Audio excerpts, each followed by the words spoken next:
3 दिवसीय बैठक शुरू हुई है और इसके बाद ब्याज दरों पर शुक्रवार को फैसला आता हुआ दिखेगा। एमपीसी की इस बैठक से क्या उम्मीदें लगानी चाहिए, आइए समझते हैं। एजेंडा और एक्सपेक्टेशंस लेकर अंकुर हमारे साथ जुड़ गए हैं।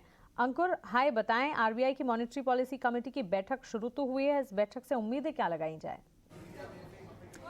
जी हाँ, कई उम्मीदें हैं आरबीआई से इस बार की मॉनेटरी पॉलिसी कमेटी क्या निर्णय लेता है। लेकिन इससे पहले एमपीसी कुछ डिसाइड करे, हमने एक पोल किया है ये जानने के लिए कि आखिर क्या रहेगा इस बार आरबीआई की पॉलिसी में।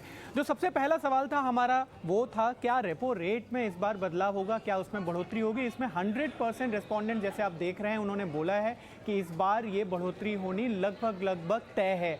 इसके अलावा हमने ये भी समझने की कोशिश की कि आखिर ये बैठक में क्या निकल के आएगा, किस तरीके की उम्मीद लगानी चाहिए। तो यहाँ पर जो एक्सपेक्टेशन है वो यही है कि करीब 0.5% यानी कि 0.5% का जो रेपो रेट है उसमें बढ़ोतरी की सभी रिस्पोंडेंट्स उम्मीद कर रहे हैं।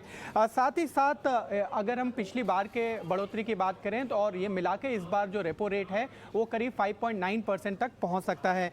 जो एक बड़ा सवाल हमेशा से ये रहा है आरबीआई के, खासकर पिछले 1 से 1.5 साल में, कि उसका जो रुख है वो मार्केट कई बार समझ नहीं पा रहा है। तो उम्मीद इस बार ये भी लगाई जा रही है कि जो विड्रॉल ऑफ एकोमोडेशन है उससे शायद न्यूट्रल पे स्टांस शिफ्ट हो सकता है, तो वो एक बार देखने वाली बात होगी। साथ ही साथ महंगाई पर इस बार रिजर्व बैंक ऑफ इंडिया की क्या कमेंट्री रहती है वो देखना होगा, क्योंकि जो लास्ट महीने के नंबर्स आए थे वो आरबीआई के एक्सपेक्टेशन से थोड़े ज़्यादा थे।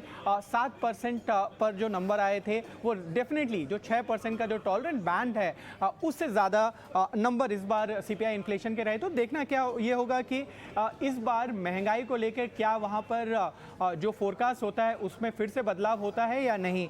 साथ ही साथ जो महंगाई के अलावा एक जो फोकस रहता है वो है ग्रोथ, कहाँ पर रिजर्व बैंक ऑफ इंडिया देखता है, क्योंकि पिछली बार जो ग्रोथ के एस्टिमेट थे उसको अनचेंज रखा गया था।